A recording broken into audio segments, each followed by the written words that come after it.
Right, folks, welcome back to another Besides the Norm podcast. My name is Stephen. We're here with Craig on the other side of the table. I love how you switch between Craig and Monk. I know, we're just going Stephen and Craig from now on. I think it's easier that way. So online right now we have Kathleen Leslie from the Conservative Party of Scotland. How are you doing, Kathleen? Good morning, I'm good, thank you. Awesome. So we have an election coming up. You all excited? Am I all excited? Yes. Yes. In a way. Awesome. Elections are always exciting.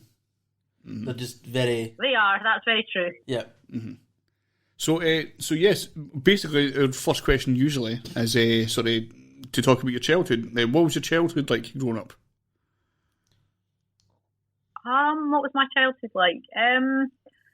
Okay, so I spent most of my childhood... I'm originally from the west of Scotland. I'm from Hamilton originally, although I don't think many people know that because I've spent so much of my life here in Fife. Mm-hmm.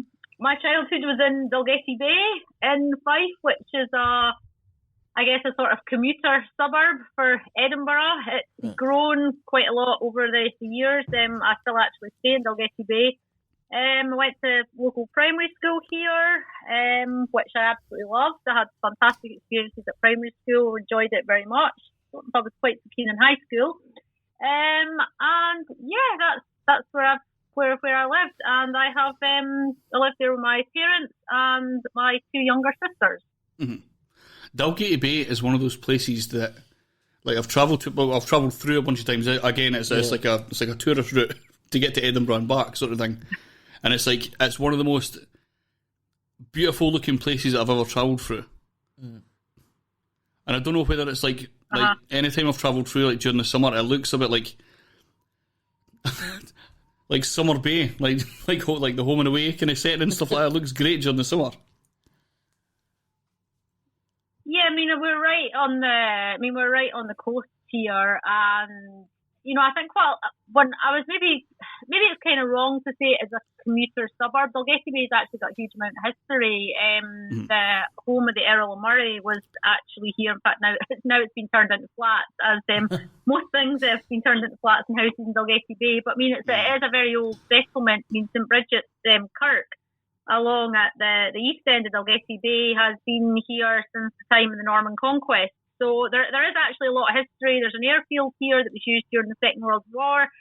So there's a hidden history behind all the houses in the town. And yeah, we've got a couple of lovely beaches here as well. Again, where I used to spend a lot of time when I was a child. And I think probably when I was younger, goodness, I sound really old now. Kids being out, for hours after school during the summer holidays. Your parents, they didn't really know where you were, but they knew you were safe roaming about the town. And yeah, I really, really enjoyed growing up here. A very happy childhood. No complaints at all about it. I think we also have a thing for Kennoway as well. We also get called a commuter route between Kirkcaldy and Cooper. Yeah. We also have that kind of same feeling a lot of the time. But there is history here as well. Bay, there's a lot here. Mm-hmm. There's a big community spirit here as well. Definitely. Yeah, there's a community spirit here as well. I don't represent Dalgety Bay as a councillor. I represent the ward along from that. But I know the town well. I know people in the town, which I actually stood in the general election in 2019, which the constituency of Kirkcaldy and Cowdenbeath covered the town. So that was actually great for leaflet, and I didn't need any routes or anything. I know my way around the town, and I know lots of people here. So yeah. So what is the ward you represent right now? Okay, so I represent Burnt Island, Kinghorn and West Kirkcaldy, also including Auchtertool, which is not included in the name of the ward, but Auchtertool as well. So yeah, that's the ward that I represent. It's the ward I wanted to represent when the council elections, when my party was looking for candidates in 2017. It's the ward I actually did want to stand in, so I'm very happy with that I got elected there. Mm. So just take a sip then. Okay, so when did you get elected to take that ward? I got elected in 2017. Local government elections then, and yeah, so the party was looking for candidates for various wards, and my grandmother my parental grandmother was from Kinghorn. My great granny was born in Kinghorn. I've still got family there. So again, it's a bit like Dalgety Bay. I spent a lot of my childhood in Kinghorn. So when the opportunity came up, I was very keen to represent it. And I also have family connections with Kirkcaldy as well. So it just seemed like the perfect fit. Awesome. So we're talking about your childhood there. What eventually sort of led you into politics? Like, what got you into it? Well, that's yeah, okay. So how did I first get into it? I guess when... Sorry, was that a weird question I just asked there? Sorry? Was that a weird question I just asked there? No, it wasn't a weird question at all. It's a question I've been asked quite often, and I suppose when I sort of times that I sort of think that's when I got into it, and then I think, no, maybe it was actually a bit before that. I grew up during the 1980s, so political stuff, obviously the miners' strike in the early 80s, it was on the news every day. My dad was, I wouldn't say my dad was political, but my dad's fairly clued up on, politics and what's going on in the news. So I grew up in a house where the news was on all the time, and I was kind of slightly politically aware, probably from about maybe primary 6 onwards. Mm-hmm. And when I went to high school, modern studies was just a subject that captured my imagination, and I was very much into things like the environment. And I met at that time, for a long time, of course, our MP here was Gordon Brown. Who? Sorry? Just saying, yeah. Yeah. That was. He was our MP. He'd helped my mum out with a couple of things that she'd had a couple of concerns and things she'd gone to him about, and I'd met him a few times. And I don't know. I don't really know when the sort of I'm interested in politics as such came about, but I went through a phase probably of writing to MPs of different parties of various issues. It was probably that, you become a teenager and suddenly become very fascinated with the world around you, and, you want to have a say, you want to have your opinion. And when I was 15, I wrote to Gordon Brown actually saying that I would like to go for a tour of the Palace of Westminster, the House of Commons and the House of Lords. And he very kindly responded, and I went with my dad to London for a holiday, and we met Gordon Brown there, and I got to sit in and listen to Prime Minister's questions. I went to visit the House of Lords. I met numerous MPs and Lords who, at that time, I think I was so overwhelmed by the whole experience, I can't actually remember who many of them were, but it definitely had a lasting impact on me, because after that I remember saying I want to be an MP, that's what I want to be. I've still not achieved that, but and it kind of went from there. And I studied history at university. I did history and politics, and then I did a postgraduate degree in the politics of the European Union. So it's kind of something that's always been there, and I think for a long time I thought I ought to get involved more politically. I was on and off, and probably from 2012 onwards I became very politically active. So yeah, I think I've said this before. I'm always like, okay, I'm not a member of the Labour Party, but Gordon Brown was probably the person who did actually inspire me to get into politics in the first place. So yeah, there you go. Well, I remember as a youngster as well, just like you've met Gugsy Brown. Big Gugsy Brown. I've met him twice. You met? I met. You pretended to DJ at your work. Aye, that was a photo opportunity came in for there. That was a weird one. And I'd met him again at it was the Beveridge Park festival thing. I met him with that as well. But aye. So you've got something in common. You've both met Gordon. Both met Gordon Brown. Different circumstances, obviously. I wasn't interested in meeting Gordon Brown. There you go. I had no interest in meeting Gordon Brown. Happened to meet him twice. Well, you've got someone in common with Gordon Brown as well, because he had no interest in meeting you. Exactly. But I remember when I was younger looking up for some reason to John Major, because he was the suited man. I didn't know much about politics at that time as well, but just looking up to John Major, which is changed a lot since then.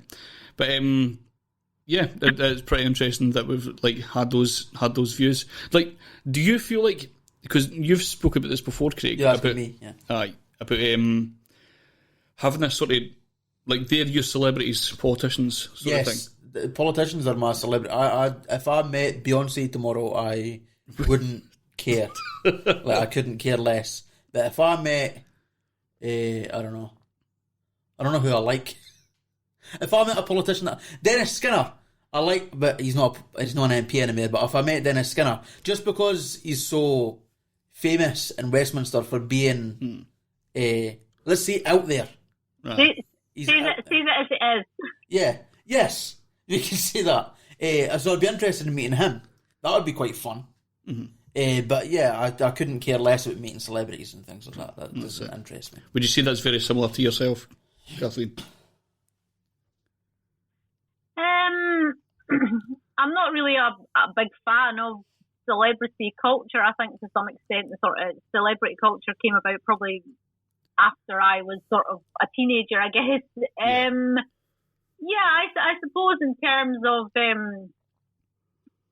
would say I probably would get more excited about the thought of meeting a politician, or at least I did in the past, than I would have about a celebrity. Yeah, it's quite sad. Maybe the more that you get to know, you're like, oh, okay. So we both know you're both absolute losers, but we will all move on. I would agree with that. So you started to get engaged a little bit there in politics and stuff. What eventually led you to the Conservative Party? Okay, so I didn't grow up as a member of any political party. My parents were not members of any political party. They're probably classic, what would you call, like, floating voters, I suppose, when I was growing up. That's a difficult one. I guess it may have been... I'm very much about aspiration and the politics of aspiration, and I'm a very sort of free thinker. I would say I'm a bit of a libertarian in the sense I don't particularly like the state in everybody's life.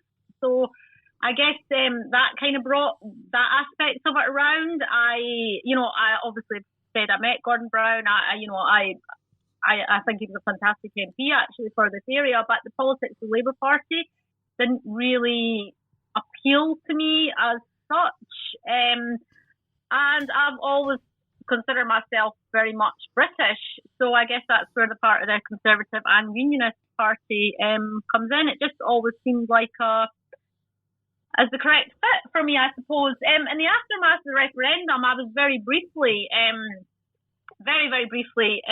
involved in the Labour Party, but I think that really came about because of the fact I'd met a lot of Labour politicians during the referendum, and I think it was a kind of more social thing. Mm-hmm. Whilst at the time everybody I knew said, "You're a Tory, Kathleen." I said, "Yeah, okay then." So, but until then, yeah, I'd always voted Conservative. I think really politics of aspiration and a sort of general dislike for socialism, I suppose, and also because I'm a Unionist. So we were speaking to Kaz Paul of the Libertarians yesterday. Was it yesterday? I think it was yesterday. And it was someday. Yeah, I can't remember. We were sort of speaking about how we both. So me and Kaz are sort of on opposite ends of the political spectrum, but we both agreed in that none of us really feel like we've got a home in politics. Like, so I tend to join small fringe parties because that just seems easier to not be sort of held down to a party line. And he joined the Libertarians because he felt like they don't have a party line. They don't really have a party line. It's like it's just libertarianism. Mm-hmm. And you seem like you might fit into that sort of thing as well, where you've joined the Conservatives because it's the closest to your beliefs, but there might not actually be a party that fits your beliefs wholly. Is that right? Would that be accurate? No, I don't think I would. I don't think I would say that. When I say being a libertarian, I think it's because I think really mine to some extent comes about just from I'm not keen on state power, I guess, being in people's lives too much. But I certainly don't think I would be quite as out there as a libertarian. I mean, for me, I'm also very much politics of aspiration, which very much fits in line, small taxation, small state, very much fits in with the values of the Conservative Party. So I don't know. It's Callum, isn't it? He's the candidate for the. I don't know him, and I don't really know in terms of politics of what their party as such stands for. I would say that when I talk about that, it's probably more within a broad general political philosophy. Yeah, he often makes the distinction between a big L libertarian and a small L libertarian. So I think between those definitions, you'd be a small L libertarian. I think I definitely would be. Yeah.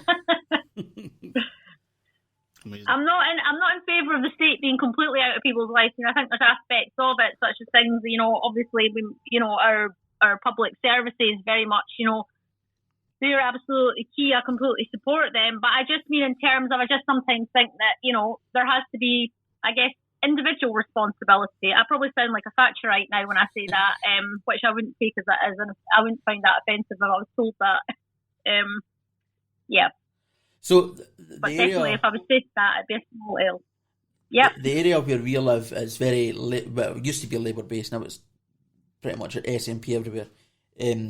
But we were sort of brought up with quote unquote Labour values, although many would argue that Labour sort of left those values behind a while ago. And I can't remember the point I was about to make. It's totally left my head. Let's just move on. Let's just move on to the election. What's your plans for the election? I've messed up. What's my plans for the election? Yeah. Do you mean in terms of what's my plan in the run-up to the election? Well, I mean, you could have made that clearer, Craig. Yeah. So because I messed up the first question, the second question just didn't. The second question followed on from the madness at the first. I promised there was meant to be a point at the first thing I said. So the campaign's obviously going to be different. So what do you think is going to be happening in the next couple of weeks to sort of campaign but differently? Like what are the main differences that you're going to notice, do you think? Well, I've already noticed a lot of differences. We would have been out normally delivering leaflets to people, knocking on doors, having street stalls. We would have been doing that for a good few months by now. We would also have been travelling around the country giving support to candidates in different areas. That, of course, hasn't been possible, obviously, understandably, this year. Yeah. So it's all been quite, I guess, to some extent, a lot of my campaign, and in particular, a lot of what I've been doing has been online. Although now, thankfully, we've been able to go out and deliver leaflets again, which I like doing. That's great exercise. You get out and about. I like being out in the outdoors. So being able to get back out and do that, which is good, but it's different in the sense that by this stage in the campaign, in addition to delivering leaflets, I would have been actually on the doorstep having conversations with people, asking them, if you can tell us how you're voting, if this is, if you're undecided. Been doing like phone canvassing as well. That's another way that I know parties are using to connect with people. I mean, I think for all political parties, it's difficult this time. I think there was a question for a long time as to whether or not the election would actually go ahead. So we have been quite constrained in that sense and what we've been able to do, but at least now, we're able to get out there and you drop a leaflet off at someone's house and sometimes they're out in their garden or whatever and you get a quick chat with them, which is good. It gives you a wee bit of an idea as to what's going on, but it's different. So I'm in a political party, but they're too small to sort of stand in the current elections, at least this year. Right. So what is the view on street stalls? Is there street stalls allowed to happen, or is it no? No, can't do anything like that. No. Right. Okay. So, has there been any hustings yet? I haven't seen any. I believe there's been some. There's not been any for the constituency that I'm standing in. I'm probably saying that, and I'll probably get an email now telling me there is. There has been some online hustings. I think in some of the constituencies, I think maybe in North East Fife there might have been one by the university by now, and if there's not, I think there's one coming up. My understanding in terms of hustings, they'll be done via Zoom. Yeah. I don't know how that's going to work. Yeah, I think one thing that might be better on Zoom is, although I've been in a couple of hustings and there was never really this issue. But the fact that you can mute other people might stop people talking over others. That's a good thing. Aye. That might work. But again, I've been in a couple when I've watched a few, and there hasn't really been that issue. So I don't know whether it's going to come into play. But I guess it's one situation where it might be better. But it will be quite awkward. It might be. Passionate. Yeah, I mean, I have to say that at one time I think hustings probably had more value than they do now. I mean, what I've found now, either in hustings that I've been at myself, where I've been at the table as a candidate, or where I've sat in the audience, just about every single person that goes to hustings now has already made up their mind how they're voting. And, at one time I think it was a bit more, you did go along, or a number of people went along to listen to what candidates had to say, and might make up their mind or think about making up their mind after it. But I think now there's a lot of everyone's already decided, and if someone is wanting to have a go at you, that's what it's going to be. So I don't know, maybe by being online it might, I guess, the mute button, but also it might encourage people who sometimes might feel, in the audience, might feel a bit overwhelmed or, uncomfortable about, the atmosphere sometimes in hustings. They might tune in. Yeah. So, but then again, we've all been doing Zoom for... Sorry? It can be quite confrontational at hustings, I've noticed. Yeah, it can be. And I think... But then again, at the same time, I was just going to say, we've all had a year of using Zoom and Teams, and there might be a bit of fatigue. So I don't know, until I do one, which I'm assuming there probably will be one or two for the constituency, I'm not really sure how it's going to... I'm not sure how that'll pan out. One thing I do have to say, but yeah, at least I'm fair play to you, because in 2017 you went to a hustings and that was hosted by the People's Assembly. Oh, were you at that one? Yeah, I was at that one, and that was. Were you one of the ones shouting at me? No. I was sitting in the crowd with the people that were shouting at you. See, Craig's too quiet to shout. Craig sits with the shouters. Yeah, I'm not the confrontational type. I'll just have a conversation with you. But I know a lot of people who are confrontational types. Mm-hmm.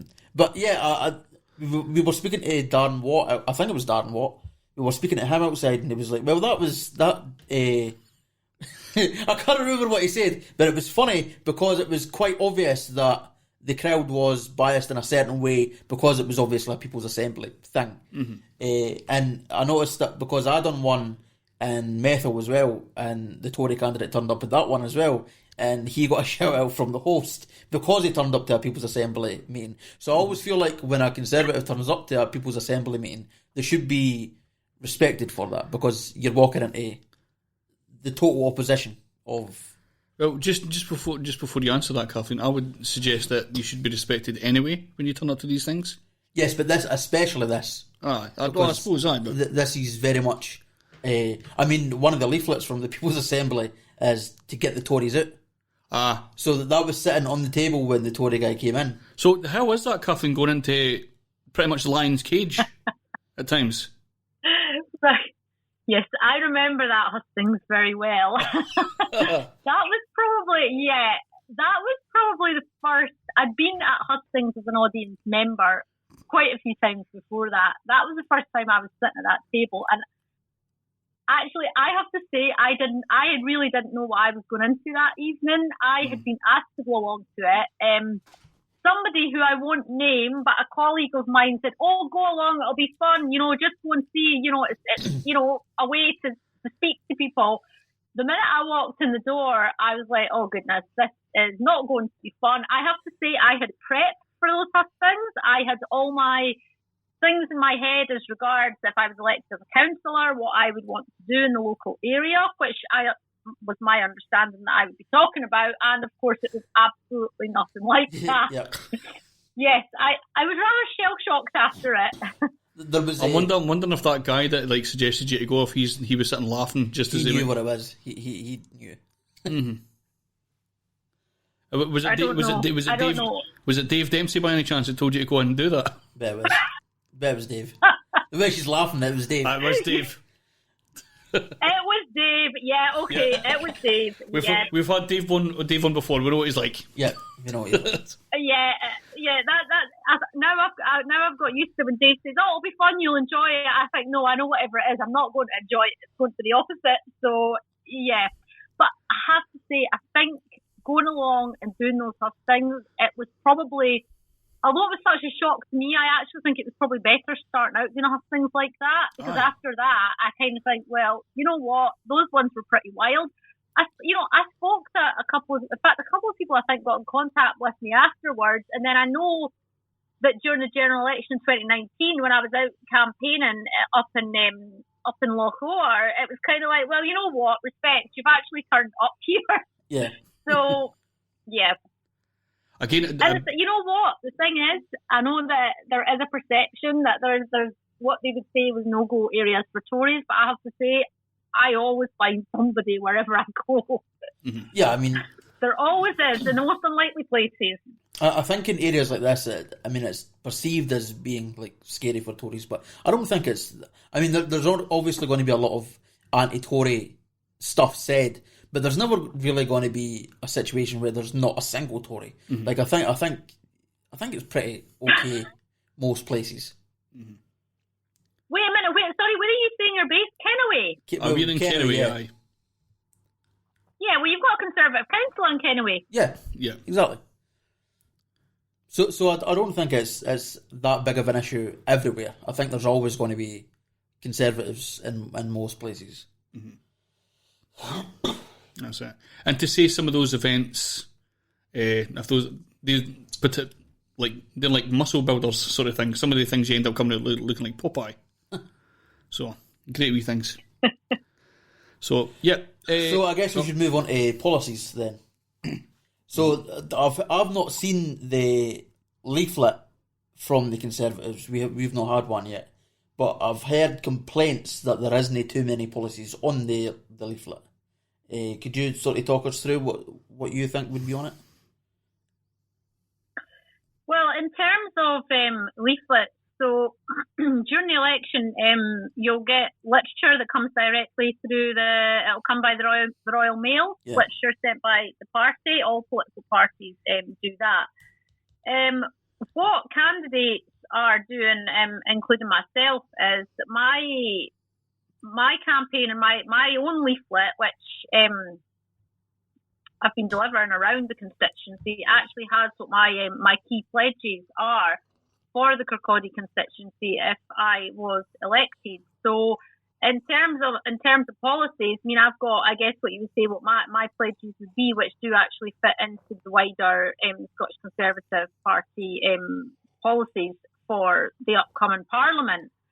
So I don't know, in terms of people are saying there isn't anything on it, it might just be it's one of these really, there are different flyers that go out, some that don't have a huge amount of information other than, information on, remembering to vote, obviously we've very much been running this campaign against another referendum, but my focus for the constituency are on the issues that are relevant to the constituency and that I would like to see addressed. And obviously, as an MSP, you have a little bit more clout to try and get those addressed. Yeah. So, what would be your main things? Well, I mean, I've got 5 kind of key pledges in the constituency. I can run through those if you want. Let's do that. Yeah. Okay, so my first pledge is actually in terms of the police to cut crime and antisocial behaviour in local communities. That's come about because, I know there's been cuts to frontline policing over the last number of years, and I'd really like to see those cuts restored so that police were back frontline police. We've obviously had the merging of our 8 police forces into Police Scotland. Again, I think that's lost the local element.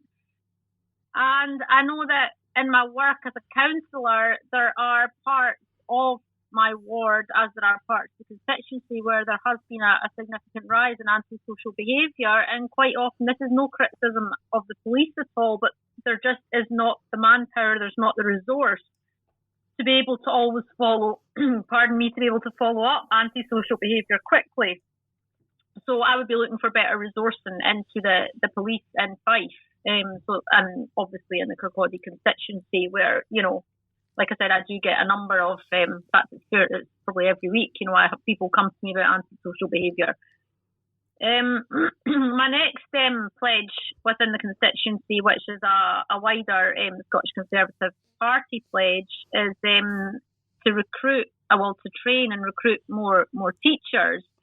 Teacher numbers have actually gone down. There's nearly, I think it's 1,700 fewer teachers now than there were in 2007. So we need more teachers because we need to be able to expand the subject choice. We need to end multi-level teaching for kids, and our environment's changing. I mean, even over the last year, the job prospects, the job market is changing, and we need better choice. And at the moment, I don't feel that we have the choice that there needs to be. For example, the number of national subjects, the number of hires is often cut in schools. So yeah, we need more, and that's not something you can do overnight. I'm not under any illusions that if you get elected, you can snap your fingers and that happens. These are things that take time. My third pledge. Can I cut in quickly here? Yes. Yes. A lot of my questions will start with, I was speaking to another candidate from this party and we were speaking about this. So I was speaking to the Green candidate. Of course. And we were talking about mental health and in this area specifically, because I think part of the issue with mental health here is that there's not enough therapists. So instead of getting sort of specialised treatment for people with mental health issues, you're just given pills. And that was an issue. And so we need more therapy. But if it's a rural area and there's not enough people, how do you increase that number? And so I think that issue comes to teaching as well. Like, how do you recruit, what was it, 1,700 people? If there's not already enough people, how do you then recruit the people? That's what my question would be. So what? Sorry, do you mean to recruit them to schools in rural areas? Is that what you mean? Well, I mean, in general, like how would you sort of advertise the post so that you can get more sort of thing? Because there's a lot less people willing to do those jobs a lot of the time nowadays. How would you put it forward so you can get more people to do that job? Well, I think one of the things, for example, that happens for probationer teachers after they graduate is there is a small financial incentive if they'll be allocated a school anywhere in Scotland, instead of staying maybe in their local authority area, which then may see them go into a smaller, into a rural school. I mean, in Fife, if we're talking about here, in the constituency Kirkcaldy, which is not in general a hugely rural area. I mean, obviously there are some sort of parts of it, such as Auchtertool. I mean, out in the villages, out in the Weems villages, it's a little bit more rural out there, but not being out with commuting distance. And there are advantages. For example, if you're a primary school teacher going into a rural area, you're going to have far smaller classes. Than you would in a larger area. So, there's a kind of incentive towards that, but it doesn't change the fact that, the number of teachers overall in the country has decreased, and, we need to be building on that again, because we need to get back to having more subject choice. For example, quite a lot of kids in Fife will be multi-level teaching, which that would be, there might be kids in a class that are, doing National 5, doing National 4 and doing a higher as well. And if you think about that, it's like anything, if you're going to sort of spread the resource a lot thinner, then you're not going to be able to get that same amount of focus onto, each year group and each individual. But I mean, I appreciate obviously in more rural areas, I think that's probably the same everywhere, not in Scotland. That's probably the same globally, that in rural areas you have to kind of look for those incentives. And quite often if you have a smaller class size in a rural area, provided you've got bus routes, proper networks, then I don't think that is. I mean, you mentioned mental health there. Yeah, there's a huge strain on those resources as well, which has become far worse this past year. There you go. I'm happy with that. Yeah. So you were on I think it was number 3 you were on. Yeah, that was the third one. So, that was only the second one. You're not wanting me on here for too long this morning. The third one is is the NHS, and we need to get more investment into our NHS here. I mean, we've got huge backlogs now at the hospitals. I mean, I appreciate that, the past year has been difficult, that a number of, operations, etc. have been cancelled. But at the same time, I know people myself who are actually waiting on treatment, at the Vic, and they're not able to get it at the moment. And we need to really be looking to try and invest more money into the NHS to clear that backlog. And again, some of that comes about as well from training more nurses, more doctors. And yeah, you can't do that overnight either.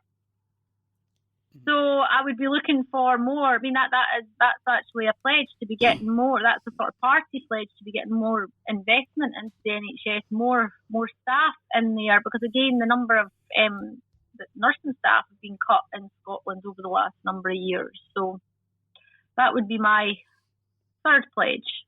Mm-hmm. You want me to continue? Yeah. I mean, we could go all day if yeah.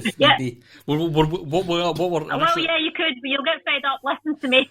Well, what we are waiting for is the how the Tories get it tight for a lot of people, so we're waiting for the evil stuff to come. Yeah, we're waiting for the killing the poor and disabled thing. You're waiting for what, sorry? We're waiting for the evil Tory policies to come. Yes. That's what we're waiting for. We'll wait for them to come up, and then So if you can get to them. Right, okay. Right, okay, well, my fourth policy, which this is a local policy, which I have been going on about since before I've been elected, and that is I want far better accessibility at railway stations, and in the constituency, that affects the stations of Burntisland and Kinghorn. There is not full disabled access at either of those stations. They need an upgrade. Mm-hmm. I have been fed up listening to people telling me that we're waiting for the electrification of the line, of the East Coast line. That's why we can't do it. Well, that's actually nonsense because it's been done at Markinch, it's been done at Cooper. These two railway stations, the stations at Cowdenbeath and Lochgelly, which are obviously not in this constituency, but they also are needing upgrades as well.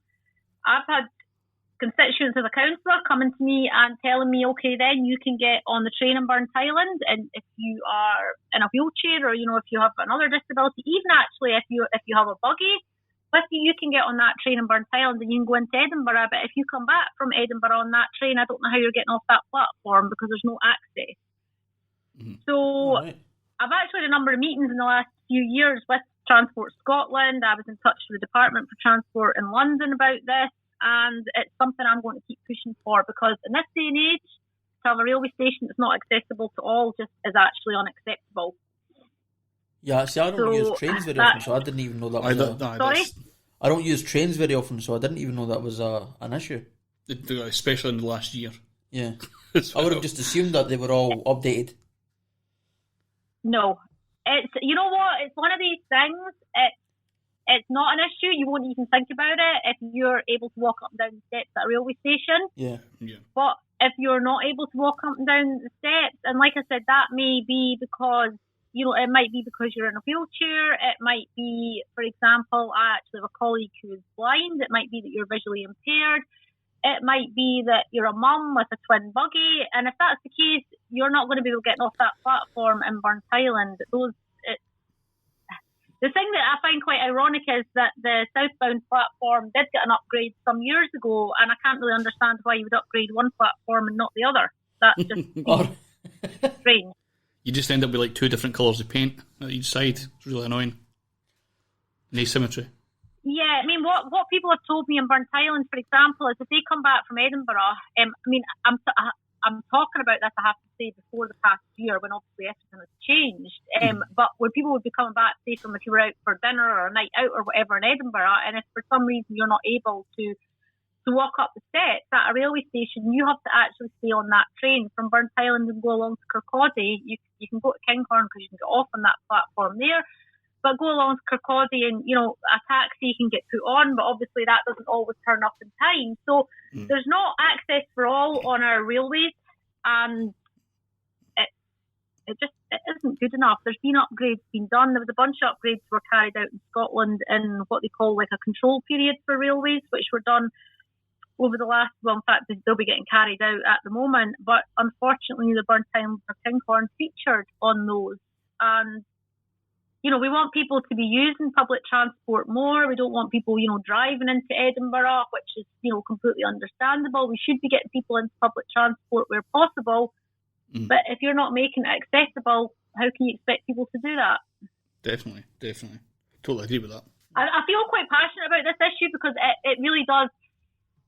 Like I said, I was talking about this before I got elected as a councillor, and I have tried to do a lot. I mean, I've met Transport Scotland officials on, I think, more than one occasion at Burnt Island Railway. Yeah, I've spoken to people in the Department for Transport because, you know, there's what I find here with this is you've got ScotRail, you've got Transport Scotland, you've got Network Rail, you've got parts of it that are reserved, parts of it that are devolved. So there's all, and then of course you've got competing political, you know, you've kind of got different political priorities. So, but in amongst it all, you've got stations that are still not accessible. So, yeah, I'm going to keep shouting about that one because it's definitely something that I'm very mindful of. I think it would be hard for any political party to get away with saying you're wrong on that one. That there shouldn't be access. There's no wheelchair access. Leave it. It's fine. Yeah, ridiculous. No, there isn't. I have to say, no political party would be thinking that. I can't imagine that any, you know, sort of right-minded person would be thinking that. I mean, of course it should be accessible. I think the problem just comes down to it's when does that get done and what other stations are getting upgrades. Obviously, there's only there's a limited amount of money in terms of that. But then I think also it's in terms of how applications have been put in, you know, who's been pushing for it. And I just feel that in Burnt Island, in the constituency of Kirkcaldy, I just don't feel that the current MSP has pushed for it in the way that, I mean, I've not come on here to slag off opponents. That's not what I'm doing. But I think it could have been pushed more than it has been over the last few years. In fact, over the last decade. Yeah. Mm-hmm. So, yeah, that's that one. And my last pledge is in terms of town centres. When I talk about town centres, obviously that does not mean that every town in the constituency, has a large town centre, but the main town, and it does, Kirkcaldy, I think we all are fully aware of the issues around the high street and the town centre. And I really, one of the things I would like to see is changes in terms of planning so that the town centre can become a little bit more mixed use. So it's not just all retail or empty retail. I mean, in England now, there's been changes to planning, which means that derelict, empty high street units can now be turned into residential areas. So if you look at Kirkcaldy High Street, there's a lot of empty units. You could actually really make that a very bustling high street with, you know, residential units on that, you know, people living in flats above it, you know, have smaller shops. There's loads of potential there, but there's been a lot of short, quick fixes, and they've not addressed a lot of the problems. So I really want to get one of my priority. Well, in fact, that is one of my priorities to try and maybe to get planning decisions taken more locally, so that we can get better town centre development.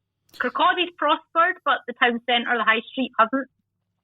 This is one of the bigger things that people ask all the time, like hustings and stuff that I've heard. Yes, this is exactly why I was going to bring this up, because you've been asked this question before. Yes, this was a huge... How do we fix the town centre? And this is always, I've been like, how do you fix the town centre? Yeah. Like, shops are going down now because the availability of online shopping a lot of the time has, like, crushed local shops. Yeah, because it is better. Because, again... A lot of the time it's cheaper. You can shop around at multiple shops in 5 minutes. So this was a question I was asked in 2017, and I have no shame in admitting that I had zero answer for it. Mm-hmm. I panicked. I just shut down. I had nothing. That was the first time I've actually heard a solution like what you just said there, Kathleen. That's the first time I've heard some sort of resolution. Yeah, I think really we have to try and. For a long time, I mean, we know obviously, when Marks and Spencer's left, in fact, even before it left, and Tesco left the town centre, I mean, we've seen the growth of the retail parks in Kirkcaldy, which, you know, it's great. You can drive to the retail park. I mean, now you can get, you know, you can go and you can do various bits of shopping there. And obviously the town centre has suffered. And when you've got larger retailers, like when you had M&S in the town centre, that's all helpful to the smaller retailers, because people might come in because, you've got a sort of larger chain store that's there, but then they'll go out onto the high street and they're small. I mean, there's a really good photography shop further along towards the west end of the high street, which I use, which my mum uses a lot when it's open. But that's a kind of example. I'd go into the town, to go to M&S and, have a wander about or whatever, and then go along there. But if you don't have those reasons to go in, and that obviously then impacts on your smaller shops as well. I mean, the last year has been, online shopping. Yeah, we all do it now. Yeah. I think there'd be maybe apart from my dad who doesn't do it, but I think most people do online shopping now. But we can't ignore that you can't get everything. Okay, you can get everything from Amazon, but what impact is that having on your smaller retailers and your sort of smaller independent businesses, which we need to support because they're local people and local jobs. Yeah, because one of the sort of really the only things you can get on high streets nowadays is sausage rolls or milkshakes. Yeah, it seems to be doing vape things. Vape shops are big. Yep, vape shops are away. I think the vape shop in Leeden's away as well. I think so. That's not even survived. It's unfortunate the way everything's going. Like all the shops are dead and it's bad. And I just feel that if you were looking towards getting a more of a sort of mixed setup on the high street. So if you look at a lot of the buildings on Kirkcaldy High Street, they're old stone built buildings. You could get flats, townhouses. I mean, we know there's constant house building going on. There are, and one of the things that really does irk me quite a lot of the time about house building is it'll be in what I would call green areas. We're losing wildlife. We need to be more creative. If you've got space on a town centre high street where you could be building, you could have social house and affordable housing, you can have a whole mix going on there. And then, okay, you pop out in the morning and you've got, maybe I'm just being too sort of, this is how I would like to see it. But I do think there's potential. You come out in the morning, you get your coffee, you pick up your paper, you might have, an independent card shop, gift shop, whatever. And, you see it, and there are other parts of the world, and I appreciate one of our issues here, of course, is the climate, because it's cold for so much of the year. But, it is possible to do that, but you need to be a little bit more forward thinking. And it can't just be small independent retailers and loads and loads of coffee shops if you've not got anything else to come into the town for. You need to have more than that. Yeah. We need to support our local businesses. We've got to get people into the town in the first place. That's it. So we always end. So yeah, that. So we always end. What's this more part? No. Oh, sorry, a bit more of a critical area because that's what people want. So I guess we should talk about the independence referendum. You're not in favour of independence, is what I gather. No, I am not. So obviously it's a big thing just now. There's a few people talking about it, and I guess because you're not in favour of independence, you wouldn't be in favour of a new referendum. No, certainly not. Why not? I'm not in favour of another referendum because we had a referendum in 2014, which we were told was once in a generation referendum. It was done. There was a clear winner in that referendum. We need to move on as a country after that referendum. We need to, particularly now, a year after the pandemic started, the country needs to get itself settled. We need to focus on a recovery. A referendum brings upheaval. It would be naive for anyone to say that it doesn't. It brings upheaval. I still don't believe that there's a majority that would want that. And I think that, that say has been, we've had it. We have to move on now from it. So what about the issue that people bring up? I'm pretending it's not me that's bringing it up. The issue that people bring up where Boris Johnson said that the 2019 general election would be one in a generation. Does that stop us? The 2019 would be... Boris Johnson said in 2019 that general election was a once in a generation election. Should we not have another general election? I don't really follow the question. I don't know that. So- I don't know that Boris Johnson said that, but I don't really know how you can equate a general election which can lead to a change of government with a referendum which can lead to a country dividing. I mean, I know that there's people here that are very critical of Boris Johnson, but ultimately he's a prime minister. He's here for a set amount of time, and then he's going to be gone. We might elect a Labour government next time. We might elect another Conservative government with a different prime minister. But the point is, prime ministers come and go. A referendum's a one-way street. I think that's the point. I think people don't agree that it should be a one-way street. If a country can change its mind and go from a Conservative government to a Labour government within 4 or 5 years, why couldn't a country change its mind from not wanting to be independent to wanting to be independent? What I think. So what happens 8 years later? So what happens if a country chooses to be independent and then 5 years later decides it wants to rejoin? Do you think that's a straightforward process? Probably not. But I don't see why that would change anything. Surely democracy is a case of going with what people want. If people change their mind and then want to go a certain way and then change their minds again, that's just part of what democracy is. That's absolutely, and that is the case in terms of an election. I fully agree with that. But what you've got to remember is that in 2014 it was very clear. It was once, that the SNP, Nicola Sturgeon, Alex Salmond all said it was once in a generation, and the outcome of that referendum would be respected. And the outcome of that referendum was no, that Scotland chose to remain within the United Kingdom. And almost the next day we have to have IndyRef 2. I mean, this happened in Canada with Quebec. There was a referendum and Quebec chose to stay within Canada, and then it was pushed and pushed and pushed again, and then there was a second referendum, and again Quebec chose to stay within Canada. Well, what, in another few years have another one? I mean, the way that I look at it is Scotland is part of the United Kingdom. We're not a different country. We are one of 4 nations that makes up the United Kingdom, which is that is what the country is. So to continue to push for another one, no, it's been settled. It was once in a generation, and we've had it. And we have to now focus on recovery from the pandemic.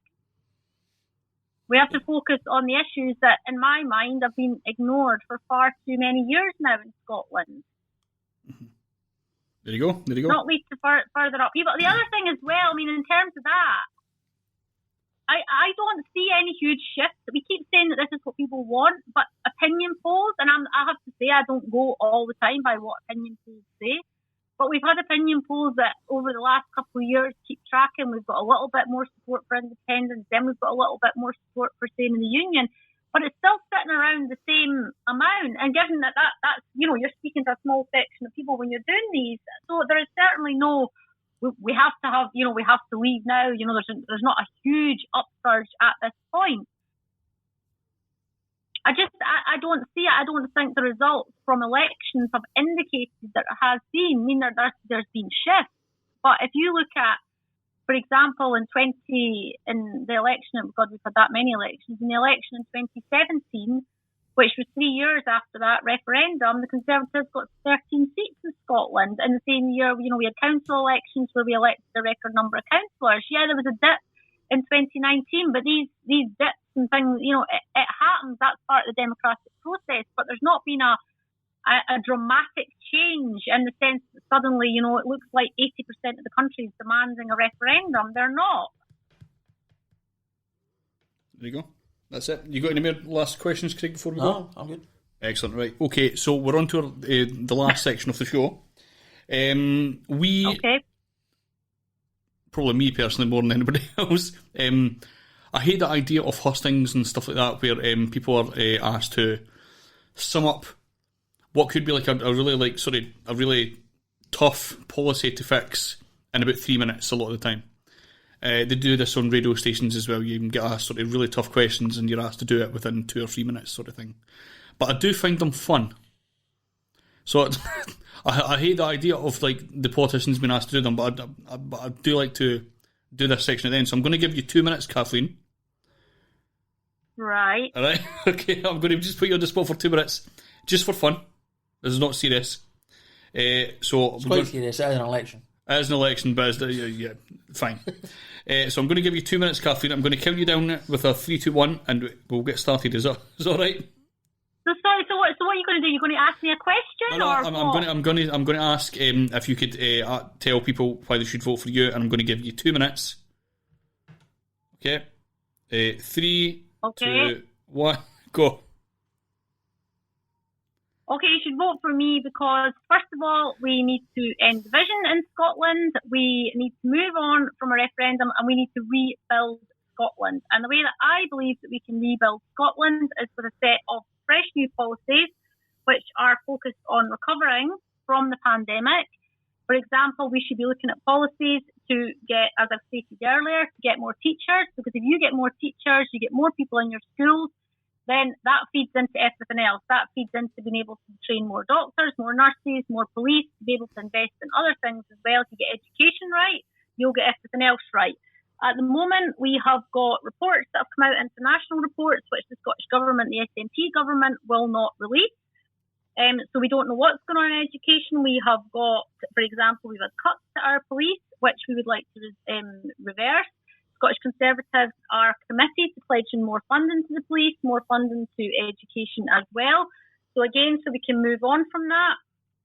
And I suppose my other points that I've talked around here as to why people should vote for me, because I want solutions to things such as the lack of accessibility at railway stations, and I also want solutions to our town centres, which would mean a return to planning, being more with local people and local authorities, because again, like most things in Scotland, it has become absolutely centralised under the SNP government, which has taken a lot of decisions away from local people. And as a Conservative, I very much believe in localism within Scotland. So, and I think that for the constituency of Kirkcaldy, we need a fresh new voice that's actually going to be listening to people.